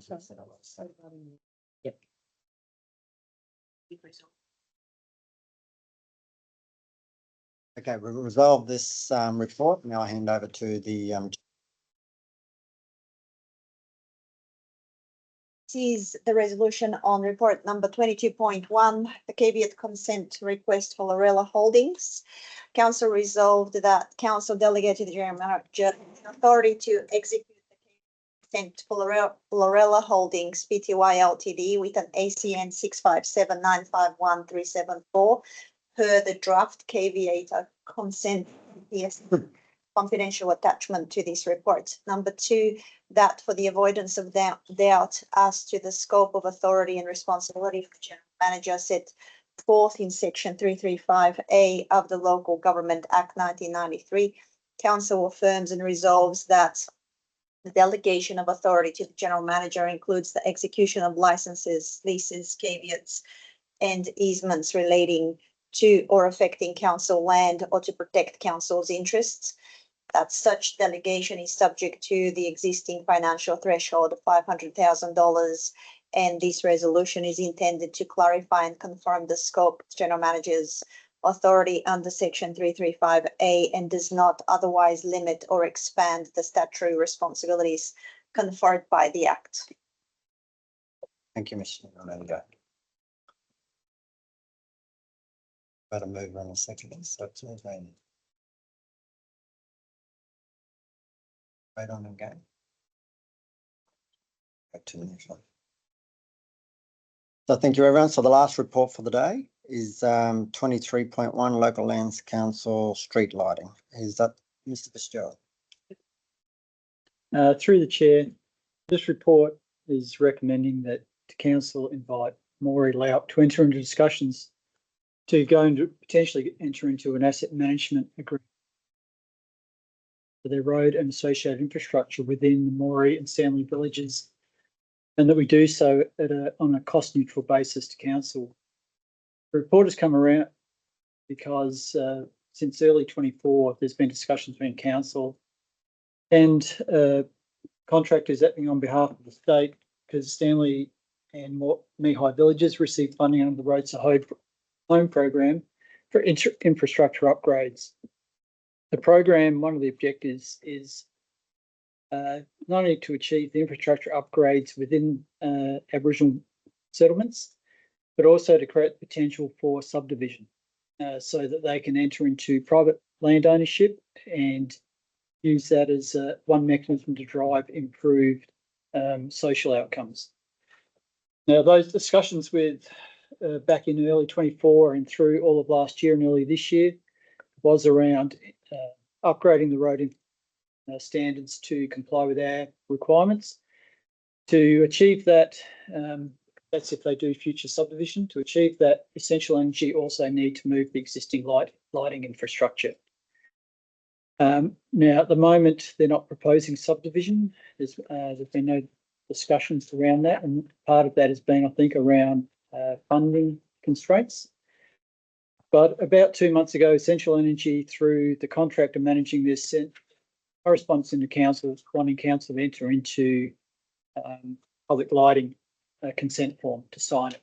Basically meaning that we take our responsibility to protect Essential Energy. Moree Loup advised both the contractor and other parties that there was a long-standing agreement between council and the Loup for council to pay the cost of electricity for public lighting within the villages. I can find no record of such an agreement, but the project has come to a halt based on this issue. So to try and progress it, because there's significant merit in the program, I've presented this report with this recommendation to council. Thank you, Ms. Fitzgerald. Any questions to Ms. Fitzgerald? I don't see a problem with it as long as it's cost neutral to council. Sorry, Councillor James, you got a question? Yeah, I don't see a problem with it unless it has to be cost neutral though. We don't receive funding for that. No, exactly right. I'll explain something in a minute. Councillor. Just Mr. O'Grady. You said there was a report you couldn't find. How you have any idea of all that report was, or that agreement? Yeah, no, Moree Lauk had indicated to other parties, that there was an agreement between council and the Lauk for council to pay the electricity costs. But discussions with staff and a search of our records provides no indication or record of such an agreement ever existing. It doesn't exist by the sound. Mrs. Oya. Sorry, who pays for the lighting? Council pays for lighting, council pays a percentage to Essential Energy to keep our lights on around town. Always has, done for many years. So an agreement between the Lauk and Moree Plains Council's sort of not really. They class as private lands under the Aboriginal land. I understood, of course. So, sorry, I should have explained. Non-rateable. The villages sit in one single ownership.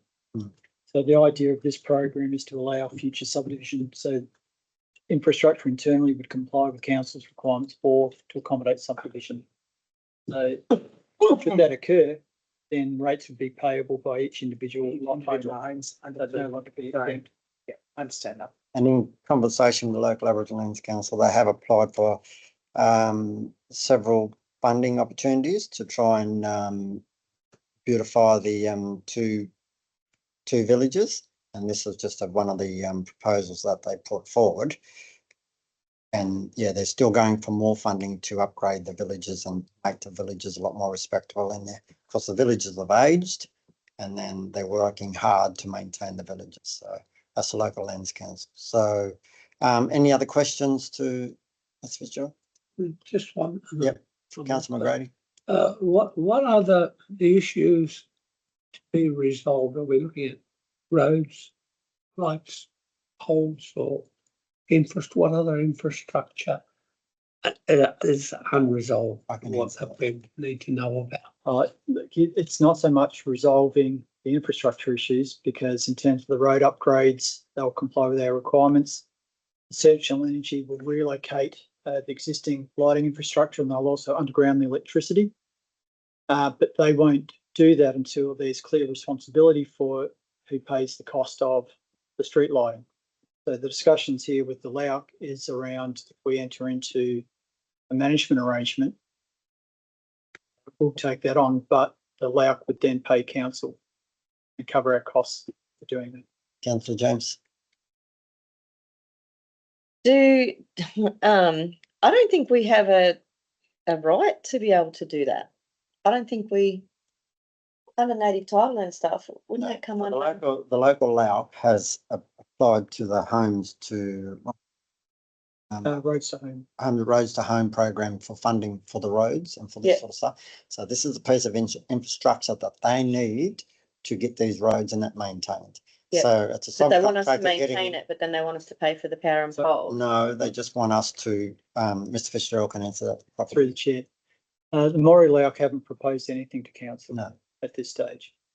As everyone will advise me, the Moree Lauk are unlikely to have the funds to pay for the street lighting. This is simply a recommendation to council to overcome the current problem, which is preventing the infrastructure upgrades from proceeding. So it's simply allowing us to enter into discussion with the Moree Lauk to say, can we resolve this problem? But if we resolve it at cost neutrality to this council. I'm not suggesting there's a solution. Yep, Councillor McGrady. Are we able to now invite the Lauk here to talk to? So Lauk will, then we all know what's going on. Yes, Councillor McGrady, in discussion with Lauk, that means Susanna meet with them once a month, and this some of the issues of the stuff that we talk about. So we can take it on notice that we will talk to the Lauk, and the Lauk might come and do a presentation before a meeting. So I'm more than happy to organise that for you, Councillor McGrady. I feel better if it came to a full council meeting rather than you and Susanna. No, that's exactly right, Councillor McGrady. We will organise local Lauk to come and present to the chamber. But Mr. Fitzgerald's just got one more. I'll just explain what the New South Wales Local Aboriginal Land Council advise, and they report on the Roads to Home program in their report each year. They've made it clear that while lots remain in single ownership, the local Lauks are responsible for the management of infrastructure and the cost of that infrastructure within their allotment. So that's always been the case in relation to Meehai and Stanley villages, even if it hasn't occurred. This is simply, and what the New South Wales Local Aboriginal Land Council will advise is the local acts can enter into management arrangements or agreements in relation to the management of that infrastructure. So simply, or we're simply reaching out to them to say, do they need that assistance? Yeah, I think so. So just to be clear, Councillor James. just to be clear, there's a lot of opposition for the LAUC to run the bottom mission from the residents. I just don't know how like we fit into this. Like, I understand what you mean. Like you're saying that we would be taking over infrastructure and stuff like that. But if it's non-rateable, how do we? Does it become rateable? Through the chair, no, it wouldn't. The way I've framed the recommendation is it's only a discussion. If there is an outcome of those discussions, whatever it is, we will report that back to council before anything is agreed to or entered into. And it's simply to explore with the Moree LAUC what their situation actually is, because at this stage we've only been dealing with the contractors at state level. Okay. So, okay, thank you, Ms Fitzgerald. So can I have a mover for any other questions, sorry, before we finish this report? But I'll take that on notice, Councillor McGrady, and we'll write a letter to the LAUC and ask them to come and present to council in regards to some of these. Yeah, so we know where we stand when it comes to what the LAUC are up to. Can you ask them to update us on the Edward Street project as well? Well, they will. They'll probably come in, Councillor James, and we can put that in the report and ask them for updates on certain projects. They've got 2 or 3 projects going at the moment, so they'll do it. We'll ask them to update us on those reports that they're up to. So, okay, and I have a mover, please. McGrady, can I have a second? Councillor James, all those in favour? All right, thank you. That concludes our meeting. Do we get you to read some? Okay, no worries. So just in closing, I'd like to thank everybody for supporting me today in my first time chairing the meeting. I know I made a few mistakes at the beginning, and then that further as it went on. So I'd like to thank everybody who supported me today. So thank you, everybody. We'll declare the meeting closed.